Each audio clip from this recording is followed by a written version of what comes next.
ഇപ്പോൾ അവതാരകയും ബ്ലോഗറുമായ പാർവതി ആർ കൃഷ്ണ നമുക്കൊപ്പം ചേരുന്നു. പാർവതി ബാങ്കോക്കിലായിരുന്നു ഇന്നലെ എന്നാണ് ഞാൻ മനസ്സിലാക്കുന്നത്. ഇന്നവർ സുരക്ഷിതയായി തിരിച്ച് നാട്ടിലെത്തിയെന്ന് മനസ്സിലാക്കുന്നു. പാർവതി ഇപ്പോൾ എവിടെയാണുള്ളത്? ഞാനിപ്പോ ട്രിവാൻഡ്രത്ത് എത്തിയിരിക്കുകയാണ്. ഇന്നലെ ജീവനും കൊണ്ട് ഓടിയതാണ്, വന്ന് കേറിയതേ ഉള്ളൂ വീട്ടിലേക്ക്. ഇന്നലെ ആ ഭൂചലനം നടക്കുന്ന സമയത്ത് പാർവതി ബാങ്കോക്കിലായിരുന്നു അല്ലേ? ബാങ്കോക്കിലായിരുന്നു. ആക്ച്വലി നമ്മള് പ്ലാറ്റിനം മോൾ അവിടുത്തെ ആ സ്ട്രീറ്റിനടുത്തായിട്ടായിരുന്നു നിന്ന സമയത്ത് തന്നെ എനിക്ക് എന്തിങ്ങനെ ചെറിയൊരു തലകറക്കം പോലെ ഫീൽ ചെയ്തു. അപ്പൊ ഞാൻ എന്റെ കൂടെ ഉണ്ടായിരുന്ന രണ്ടുപേരോട് ഇങ്ങനെ പറഞ്ഞു, എനിക്കിങ്ങനെ ചെറിയ തലകറക്കം തോന്നുന്നു. അപ്പൊ അവരും പറഞ്ഞു അവർക്കും തോന്നി തുടങ്ങിയത്. അപ്പോഴാണ് പറയുന്നത് ഭൂമികുലുക്കമായിരിക്കുന്നത്. അപ്പോഴേക്കും നമ്മൾ പെട്ടെന്ന് അത്, കാരണം ചുറ്റും ബിൽഡിങ്സ് ആണ്, പഴയ ബിൽഡിങ്സ് ആണ്. പെട്ടെന്ന് അവിടെ നിന്ന് ഇറങ്ങുക എന്നൊരു സാധനം മാത്രമായിരുന്നു നമ്മൾ ആദ്യം നോക്കിയത്. പെട്ടെന്ന് പക്ഷെ വെളിയിൽ ഇറങ്ങിയാലും ചുറ്റും ബിൽഡിങ്സ് ആണ്. അവിടെ നിൽക്കുന്ന സ്ഥലങ്ങളിലൊന്നും നമുക്ക് ഒരു ബിൽഡിംഗ് ഇല്ലാത്ത സ്ഥലം നിൽക്കാൻ പറ്റുന്നുണ്ടായിരുന്നില്ല. അപ്പോഴത്തേക്കും ഓരോ സ്ഥലങ്ങളിൽ ഇങ്ങനെ ക്രാക്ക് വീഴുന്നത് നമ്മൾ കാണുന്നു. ആളുകൾ ഈ നമ്മൾ ഹോളിവുഡ് സിനിമയിലൊക്കെ കാണുന്ന പോലെ പാനിക്കായിട്ട് ഓടുന്നു, അലച്ചൂവി കരഞ്ഞു നിലവിളിച്ച് ഓടുന്നു, നമ്മളും കൂടെ ഓടുന്നു. അപ്പോഴത്തേക്കും അടുത്ത സൈഡിൽ നിന്ന് ക്രാക്ക് വീഴുന്നു, നമ്മൾ അവിടുന്ന് ഓടുന്നു. ശരിക്കും ലിറ്ററലി നമ്മള് ആ ഒരു മരണം മുന്നിൽ കണ്ട സമയമായിരുന്നു. അപ്പത്തേനും ഞാൻ വിളിച്ചു. എനിക്ക് അറിയില്ല ഞാൻ തിരിച്ചു വരുമെന്നുള്ള രീതിയിലായിരുന്നു ഞാൻ സംസാരിച്ചിരുന്നതൊക്കെ. അയ്യോ, ഈ വീട്ടുകാരൊക്കെ വല്ലാതെ പേടിച്ചു കാണുമല്ലേ? അവര് പേടിച്ചു. പിന്നെ എനിക്ക് വേറൊന്നുമില്ലായിരുന്നു, എനിക്ക് അവസാനമായിട്ടെങ്കിലും അവരെ കാണണം എന്നൊരു സാധനം മാത്രമായിരുന്നു പെട്ടെന്നുണ്ടായിരുന്നത്. ഈ പാർവതിയുടെ മുൻപിൽ എന്തായിരുന്നു ആ സമയത്ത് കണ്ടത്? ഒന്ന് നമ്മുടെ പ്രേക്ഷകർക്ക് വേണ്ടി ഒന്ന് പറയാമോ? എന്തായിരുന്നു ആ സമയത്ത് ആ ഒരു കാഴ്ച, ഒരു വിദിതമായ കാഴ്ച എങ്ങനെയായിരുന്നു?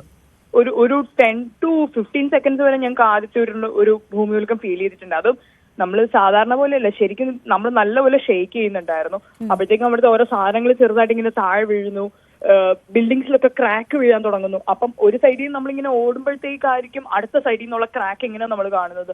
അവിടുന്ന് നമ്മൾ ഓടുന്നു എല്ലാ സ്ഥലങ്ങളിലും. അത് കൂട്ടത്തോടെ പിന്നെ ആളുകളായി, കാരണം അത്രയും വലിയൊരു സ്ട്രീറ്റിൽ ഇത്രയും ലക്ഷക്കണക്കിന് ആൾക്കാരാണ് പിന്നെ കൂട്ടത്തോടെ ഒരുമിച്ച്. അവിടെ പിന്നെ ഇടയ്ക്ക് എന്റെ കാലിടയ്ക്ക് സ്റ്റക്ക് ആവുന്നു കൂട്ടത്തോടെ. അതായത് എല്ലാവരും പാനിക്കായിട്ട് ഓടുന്നതിനിടയ്ക്ക് നമ്മൾ അവിടെ വീഴുന്നുണ്ട്, ഒരുപാട് പേര് വീഴുന്നുണ്ട്, നമ്മൾ അവിടുന്ന് ഓടുന്നുണ്ട്. എങ്ങനെങ്കിലും ഒരു ബിൽഡിംഗ് ഇല്ലാത്ത സ്ഥലത്ത് വന്ന് നിൽക്കുക എന്നുള്ളൊരു സാധനം മാത്രമായിരുന്നു. എന്നിട്ട് ഒട്ടും നടന്നില്ല. എന്നിട്ട് രണ്ടാമത് ഞങ്ങൾ ഒരു പോയിന്റിൽ എത്തിയപ്പോഴത്തേക്ക് അവിടെ പിന്നെ അത് റിപ്പീറ്റ് ചെയ്തു. സെക്കൻഡ് ടൈമും സെയിം ഒരു ചലനം ഉണ്ടായിട്ടുണ്ടായിരുന്നു. പക്ഷെ അത് അത്രയും സെക്കൻഡ്സ് ഹോൾഡ് ചെയ്തില്ല, പക്ഷെ കുറച്ചു നേരം ഉണ്ടായിരുന്നു അത്. പിന്നെ നമുക്ക് ട്രാൻസ്പോർട്ടേഷൻ ഇല്ല, ക്യാബ് കിട്ടുന്നില്ല. അവിടുന്ന് എങ്ങനെങ്കിലും രക്ഷപ്പെട്ട് വരിക എന്നൊരു കാര്യം മാത്രമായിരുന്നു. ശരിക്കും ഞാനൊരു ഷോപ്പ് സ്റ്റാർട്ട് ചെയ്തതിന്റെ പർച്ചേസിന്റെ ആവശ്യത്തിനായിട്ട് പോയതായിരുന്നു. അപ്പം 1-ാം തീയതി നമ്മൾ റിട്ടേൺ ബുക്ക് ചെയ്യുന്ന സാധനം നമ്മൾ നേരത്തെ ഇന്നലെ തന്നെ കിട്ടിയ വണ്ടിക്ക്, കാരണം വീട്ടിലെത്തുക എന്നൊരു കാര്യം മാത്രമായിരുന്നു നമ്മുടെ മുന്നിൽ പിന്നെ ഉണ്ടായിരുന്നത്. പിന്നെ ഞാൻ വേഗം റൂമിലെത്തി എന്ന് പറഞ്ഞാൽ ഹോട്ടലിൽ എത്തിയപ്പോഴത്തേക്ക് അവർ റൂമിലോട്ട് കയറ്റുന്നില്ല. അവർ പറഞ്ഞു സേഫ് അല്ല, ഇപ്പൊ കയറണ്ടെന്ന് പറഞ്ഞു. നമ്മളൊരു 3 to 4 hours താഴെ തന്നെ ലോബി തന്നെ നമ്മൾ വെയിറ്റ് ചെയ്തിട്ട് പെട്ടെന്ന് നമ്മൾ പാക്ക് ചെയ്തിട്ട് ചെക്ക്ഔട്ട് ചെയ്തിട്ട് ഇറങ്ങുകയായിരുന്നു. അപ്പോഴും സുരക്ഷിതമായി വിമാനത്താവളത്തിൽ എത്താൻ സാധിച്ചു അല്ലേ? വലിയ ബുദ്ധിമുട്ടൊന്നുമില്ലാതെ. നല്ല ടൈം എടുത്തു. കാരണം റോഡ് ഫുൾ ട്രാഫിക് ആയിരുന്നു. കാരണം തൊട്ടപ്പുറത്തായിരുന്നു ഈ ചർച്ചക്കിൽ നമ്മള് നിന്നിരുന്ന സ്ഥലത്തിന്റെ തൊട്ടടുത്തായിട്ട് പല ബിൽഡിങ്സ് ഇങ്ങനെ വീഴുന്നുണ്ടായിരുന്നു. അത് ഒരു 30 floors ഒരു ബിൽഡിംഗ് ഒക്കെ വീഴുന്നത് പലരും വിഷ്വൽസ് കണ്ടിട്ടുണ്ടാവും. അപ്പൊ അതൊക്കെ നമ്മള് ഏകദേശം തൊട്ട് അടുത്തടുത്ത് വരുന്ന സ്ഥലങ്ങളൊക്കെ ആയിരുന്നു.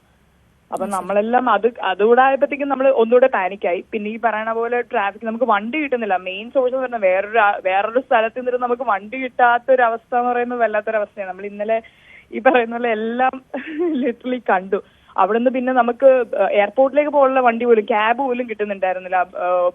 ഈ പറയുന്ന പോലെ ഹോട്ടലിൽ ആൾക്കാർക്ക് പ്രൊവൈഡ് ചെയ്യാൻ പറ്റുന്നില്ല, ഒന്നും ചെയ്യാൻ പറ്റുന്നുണ്ടായിരുന്നില്ല. ലാസ്റ്റ് അവിടെ വേറൊരാൾ പോകുന്നതിന്റെ കൂട്ടത്തിൽ ഞങ്ങൾ കയറിപ്പോയി. പക്ഷെ അതിന് മുന്നേ കിട്ടിയിരുന്നെന്ന് പറഞ്ഞാൽ, കിട്ടിയ അറിവെന്ന് പറഞ്ഞാൽ എയർപോർട്ടെല്ലാം ക്ലോസ് ആക്കി എന്നൊരു കാര്യമായിരുന്നു.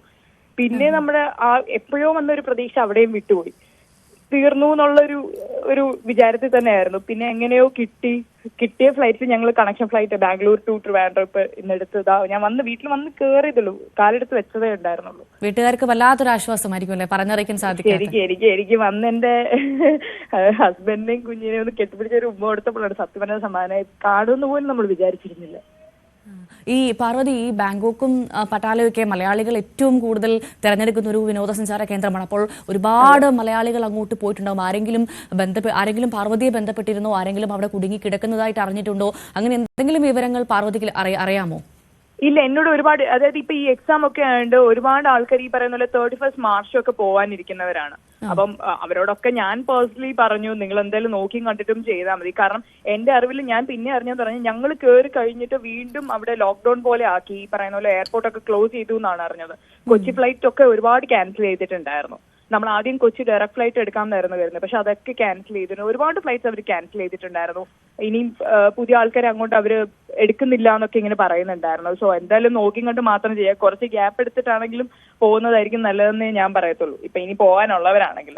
അപ്പൊ ഒരു മലയാളി ഫാമിലിയെ കണ്ടപ്പോഴത്തേക്കും അവര് പറയുന്നത് പറഞ്ഞാൽ ഇങ്ങനെ പേടിച്ചോടണം, ഞങ്ങൾക്ക് കുറച്ച് പേടിയുണ്ട്, ഞങ്ങൾ അതുകൊണ്ട് പെട്ടെന്ന് വരികയായിരുന്നു. കാരണം പിന്നെ നമ്മൾ റിപ്പീറ്റ് ആയിട്ട് അറിഞ്ഞെന്ന് പറഞ്ഞാൽ ഇനിയും വരാനുള്ള ചാൻസ് ഉണ്ടെന്നായിരുന്നു. അല്ല, ആ മലയാളി ഫാമിലി നാട്ടിലോട്ട് വന്നോ തിരിച്ച്? ഇല്ല, അവർ അവിടെ തന്നെ നിൽക്കും. അവർ ആ ദിവസം കൂടെ കറങ്ങിയിട്ടേ വരത്തുള്ളൂ. അവര് ഭയങ്കര ധൈര്യത്തിലായിരുന്നു. എനിക്കറിയില്ല എന്താണെന്നുള്ളത്. റിസ്ക് എടുക്കാൻ തയ്യാറാകുന്നവരുമുണ്ടല്ലേ കൂട്ടത്തിൽ? ഉണ്ട്. അവർക്ക് ഈ പറയുന്ന പോലെ അവര് ഇതിലൊന്ന് പാനിക് ആയി. മേ ബി ഞങ്ങൾ ഫേസ് ചെയ്ത സാധനം അവർ ഫേസ് ചെയ്തിട്ടുണ്ടാവത്തില്ല. കാരണം അവരന്ന് പട്ടായെന്ന് വന്നതേ ഉണ്ടായിരുന്നുള്ളൂ. അവര് പറഞ്ഞു അവര് അധികം ഫേസ് ചെയ്തിട്ടില്ല എന്നൊക്കെ. പക്ഷെ ഞങ്ങൾ ഫേസ് ചെയ്തൊരു സാധനം ഇനിയും പട്ടായ എന്നൊക്കെ പറയുമ്പോൾ നമ്മൾ ഒരു ടൂറിസ്റ്റ് കേന്ദ്രം എന്നതിനേക്കാൾ മുന്നോടിയായിട്ട് നമുക്ക് മനസ്സിൽ വരുന്നത് ഇനി ഈ ഒരു സാധനമായിരിക്കും.